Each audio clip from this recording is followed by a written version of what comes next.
గణేష్ నవరాత్రి ఉత్సవాలు శాంతియుతంగా జరుపుకోవాలని మహేశ్వరం జోన్ డీసీపీ సునీతారెడ్డి సూచించారు. తుర్కయంజాల్ మున్సిపాలిటీ పరిధిలోని రొక్కం సత్తిరెడ్డి గార్డెన్స్ లో స్థానిక ప్రజాప్రతినిధులు, వివిధ శాఖల అధికారులతో సమీక్షా సమావేశం నిర్వహించారు. గణేష్ చతుర్థి నుండి నిమజ్జనం వరకు ఎటువంటి జాగ్రత్తలు తీసుకోవాలి అనే అంశాలపై ఈ సమావేశం నిర్వహించారు. అనంతరం తుర్కయంజాల్ మాసాబ్ చెరువును పరిశీలించారు. ఈ కార్యక్రమంలో Turkayamjal municipality chairperson Malreddy Anuradha Ramireddy, municipality Congress party అధ్యక్షురాలు Kothakurma Mangamma Shivakumar, Turkayamjal municipality commissioner Amarender Reddy, Abdullapurmet తహసీల్దార్ Sudarshan Reddy, Ibrahimpatnam ACP Raju, Ibrahimpatnam traffic inspector Adibatla CI Raghavender Reddy, police సిబ్బంది, గణేష్ మండపాల నిర్వాహకులు తదితరులు పాల్గొన్నారు. బయట నుంచి వస్తున్న వినాయకులు ఆల్మోస్ట్ మున్సిపల్ కమిషనర్ గారు చెప్పినట్టు 2000కు పైగా ఉన్నాయి. సో ఈసారి మనం అంతకంటే ఎక్కువ కూడా ఎక్స్పెక్ట్ చేస్తాము. దేవుడి దయ వల్ల కొన్ని వర్షాలు కూడా వస్తున్నాయి, ట్యాంక్ కూడా ఫుల్ అవడం అనేది జరుగుతుండొచ్చు. నేను అక్కడికి వెళ్ళి కూడా ఒకసారి బస్సు ఉంటే అక్కడ రోడ్ అప్రోచ్ ఎలా ఉంది, పార్కింగ్ ఎలా ఉంది, అక్కడ తీసుకోవాల్సినటువంటి పోలీస్ సైడ్ నుంచి తీసుకోవాల్సినటువంటి చర్యలు ఏంటి, తర్వాత మిగతా శాఖలతోటి మేము కోఆర్డినేట్ చేస్తున్నటువంటి విషయాలు ఏంటంటే మా ఏసీపీ గారు, మా ఇన్స్పెక్టర్ గారు నాకు చెప్పడం జరుగుతుంది. బట్ పర్సనల్ గా నేను వెళ్ళిన తర్వాత నాకంటూ ఒక ఐడియా వస్తుంది కాబట్టి ఇంకా బెటర్ గా నేను ఏం చేయగలుగుతాను అనే దానికి నేను కృషి చేస్తానని చెప్పేసి మీకు తెలియజేస్తున్నాను.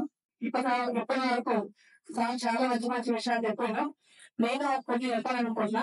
ఎందుకంటే గణేష్ పండుగ అంటే తెలంగాణ రాష్ట్రంలో గొడవలతో పాటు గణేష్ పండుగ అంటే ఎంతో అందంగా వైభవంగా జరుపుకుంటాము.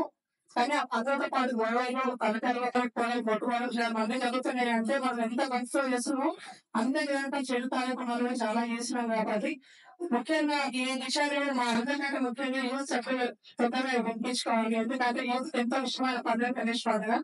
నేను సలహా ఇచ్చేది ఏంటంటే ఖాళీగా తల్లికి ఒక వినాయకుడు పెట్టుకుంటారు, మళ్ళీ పెట్టుకోకుండా తల్లికి ఒక వినాయకుడు పెట్టుకోవాలి, భక్తి శ్రద్ధలతో పూజ చేయాలని చెప్పి నేను మనస్ఫూర్తిగా అనుకుంటున్నా.